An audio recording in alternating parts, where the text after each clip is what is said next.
Well, hello there, boys and girls. Getting a late start to the 2021-22 trapping season. Waited till after late muzzleloader, and I've caught two big boar raccoons already in dog proofs, and I'm out checking sets today. I think it's the third day that I've had sets out, maybe fourth.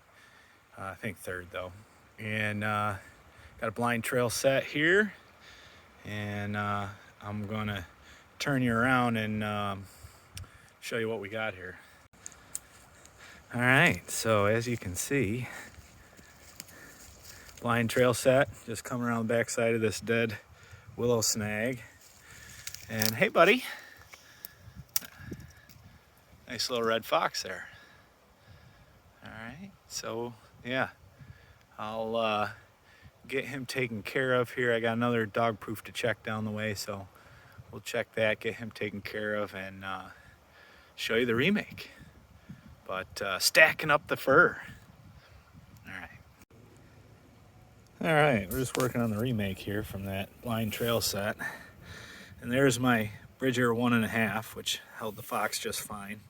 I don't know if this stick or branch was there to begin with, or if the fox pulled it out of there. I know I had a stick in here somewhere as kind of a step over. It might have been that one. But you can see the trail comes right around this dead willow snag. And I just had a 1.5 blind trail set, a little bit of polyfill under the pan, and just kind of the ground is real wet right now. We've had a lot of rain, melted snow, freeze thaw, so not great conditions for bedding traps. So I just kind of bedded it in there real solid and covered it with some grass and leaves. You can see there's some grasses and stuff there. I just kind of covered it up with that, and it seemed to work just fine. So we're gonna do the same thing again. I'm gonna reuse the polyfill. The trap is just fine, not out of whack or anything. So I'll set it down to night latch and cover it up and be on our way. All right, third coon for the year. Another blind trail set here, and he's caught in another Bridger 1.5 right on the edge of this ditch here, and the road is just right through there. So we had a double here, and it looks like he pulled up this dog proof, and it looks like that didn't go off, so we'll have to check that.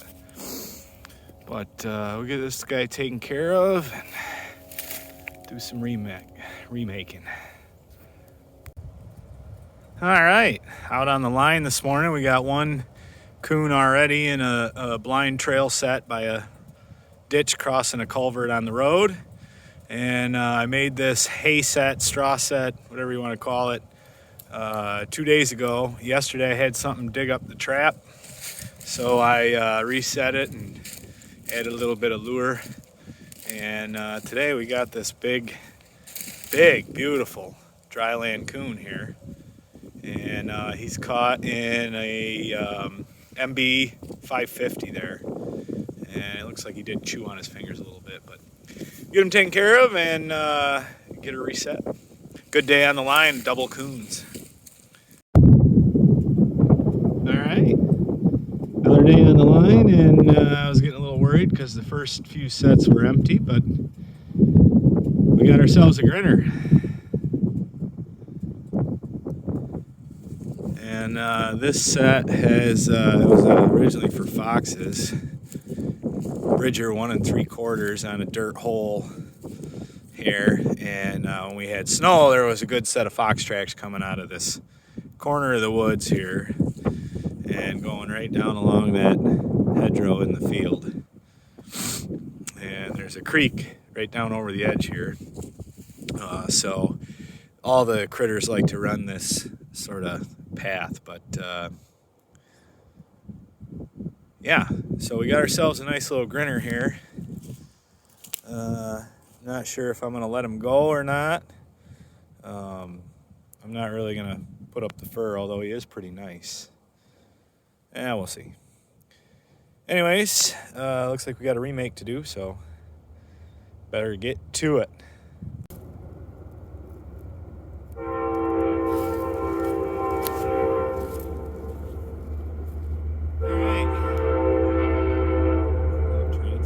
Hopefully you guys can see me and hear me. I decided I'm going to let this guy go. I'm not interested in putting up a possum. They're not worth anything. I thought about dispatching them just because they are nest raiders, but we've been putting a good enough hurting on the coons and foxes and other stuff. I don't feel too bad about letting him go. So we're going to release him. Hopefully the angle is good enough for you.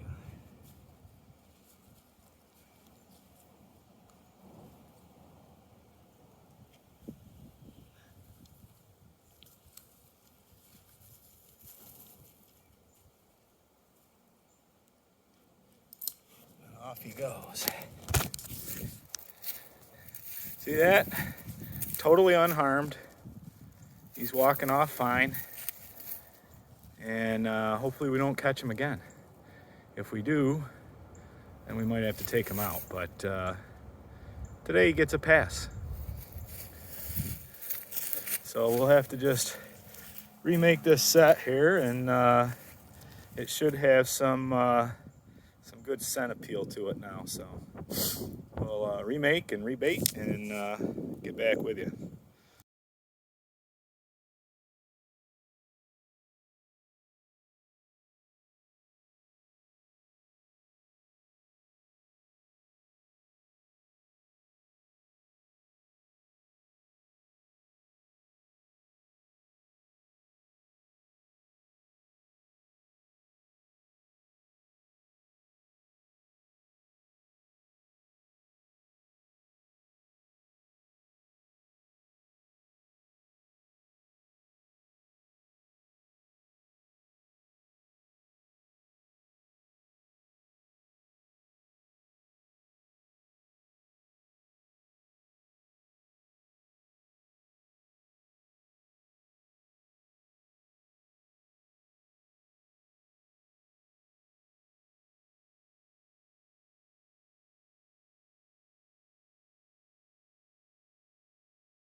Well, last stop on the line here this morning, we released a grinner from the last stop and set this dog proof yesterday. I moved it. It was down the creek a little ways, but a creek had come up and the other one was underwater. So put this one here. You can see that big tree right behind him here.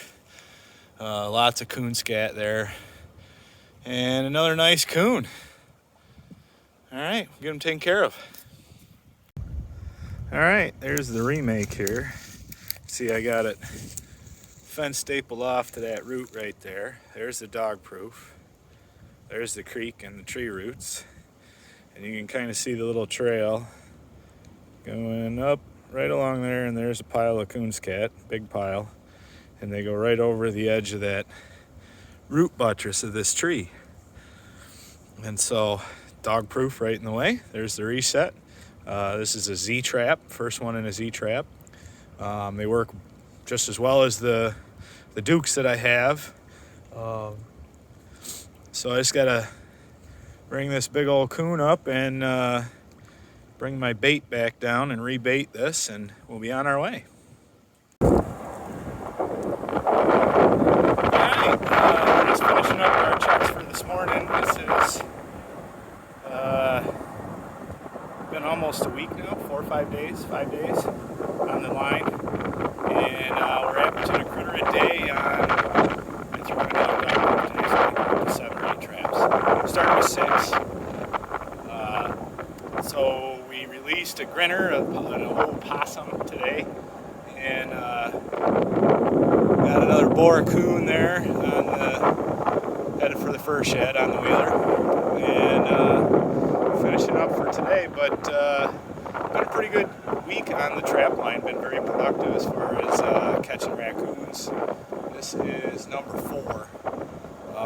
One of them didn't quite make it to the fur shed. He was pretty beat up after I dispatched him and looked him over closer as far as so, he went in the bait pile. The rest of them are in the fur shed in various stages of getting put up, and we'll keep on going here. So we'll see you tomorrow for the next one. All right, out on the line again this morning. It's Wednesday morning, I think the 29th of December here. And first stop, I've got 3 traps out here now, 2 dog proofs and a 1.5. And 2 dog proofs are empty, but if I can turn around here and get this guy in the frame, right there behind me is a mud ball coon. So let me turn the camera around and I'll show you him a little close. He's probably the smallest one yet, but coon nonetheless. All right, so yeah, back to our spot here. Again, this is just a little drainage ditch, and then there's a culvert over in here somewhere that goes across the road, and the road's right out there.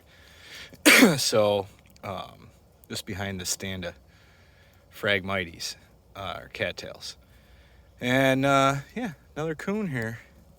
This one's kind of a small one, but the coon population around here is really high, so I don't know that we'll try and release them. But get them taken care of, and we'll move on to the next one.